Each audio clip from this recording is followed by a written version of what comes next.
Hello students, welcome to my channel. आज मैं आप सभी को चैप्टर नंबर 8 की एक्सरसाइज 8.1 का क्वेश्चन नंबर 3 करवाने जा रही हूँ। हमें दिया है if sine A is equal to 3/4 calculate cos A and tan A. हमें साइन ए की वैल्यू दे रखी है 3/4 और कॉस ए और टैन ए की वैल्यू हमें निकाल कर बतानी है। ठीक है, तो सबसे पहले हम क्या करेंगे, एक राइट एंगल ट्राइंगल ड्रॉ कर लीजिए। उसका नाम दे देते हैं हम ABC।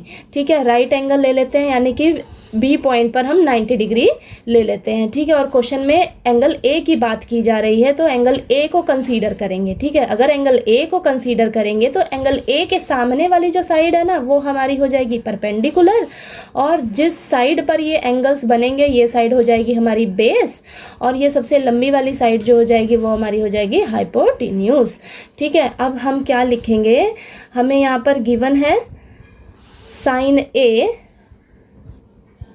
Is equal to 3/4।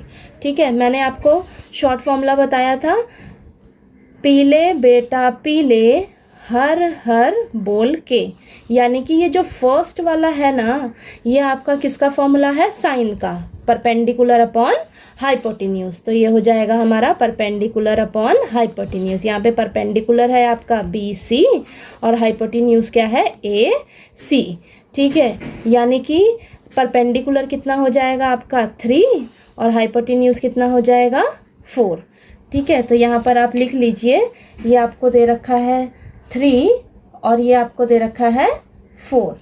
ठीक है, तो अब हम क्या करेंगे, हमें यहाँ पर परपेंडिकुलर और हाइपोटेन्यूज दिया है, थर्ड साइड जो है बेस वो हमें निकालनी पड़ेगी। ठीक है, तभी हम इन दोनों की वैल्यूज़ कैलकुलेट कर पाएंगे। ठीक है, अब हमें दो साइड तो दे रखी हैं, तीसरी साइड निकालने के लिए हम क्या करते हैं, पाइथागोरस थ्योरम यूज़ करेंगे। तो लिखेंगे by using Pythagoras theorem, formula क्या हो जाएगा, हाइपोटेन्यूज का square is equal to perpendicular square plus base square. ठीक है, हाइपोटेन्यूज कितना है आपके पास 4, तो 4 का स्क्वायर, ठीक है, इज इक्वल टू परपेंडिकुलर कितना है 3 का स्क्वायर प्लस बेस क्या है आपको निकालना है। ठीक है, तो यहाँ पर हो जाएगा 4 4 = 16, 3 का स्क्वायर होता है 9 प्लस b का स्क्वायर। अब ये 9 जो है वो इस साइड आ जाएगा, तो हो जाएगा आपके पास 16 माइनस का 9 is equal to B square. तो यहाँ पर हो जाएगा 7 is equal to B square. ठीक है, तो यहाँ पर आपके पास स्क्वायर इस साइड आके क्या हो जाएगा रूट का, तो √7 इज इक्वल टू बी, तो आपके पास बेस कितना आ जाएगा √7। ठीक है, तो बेस आपके पास निकल कर आ गया √7। ठीक है, अब आपको तीनों साइड पता लग गई, यानी कि वो लिख लीजिए, परपेंडिकुलर आपके पास 3 दिया था, हाइपोटेन्यूज आपको 4 दिया था, और हमने बेस जो है वो कैलकुलेट किया है √7। ठीक है, तीनों साइड निकल कर आ गई। अब हमसे पूछा क्या था, कॉस ए की वैल्यू। ठीक है, तो कॉस ए का फॉर्मूला क्या होता है, बेस अपॉन हाइपोटेन्यूज। ठीक है, तो आपके पास बेस कितना है √7 और हाइपोटेन्यूज कितनी है 4। ठीक है, तो ये आपके पास कॉस ए का वैल्यू कितना आ गया √7/4। ठीक है, और नेक्स्ट हमसे क्या पूछा है, टेंजेंट ए की वैल्यू।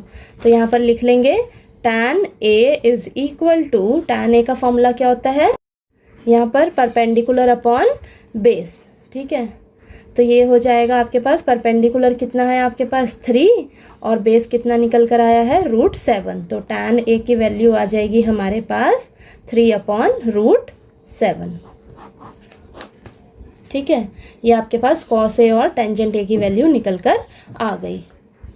अब हम नेक्स्ट क्वेश्चन नंबर 4 के लिए नेक्स्ट वीडियो में मिलते हैं।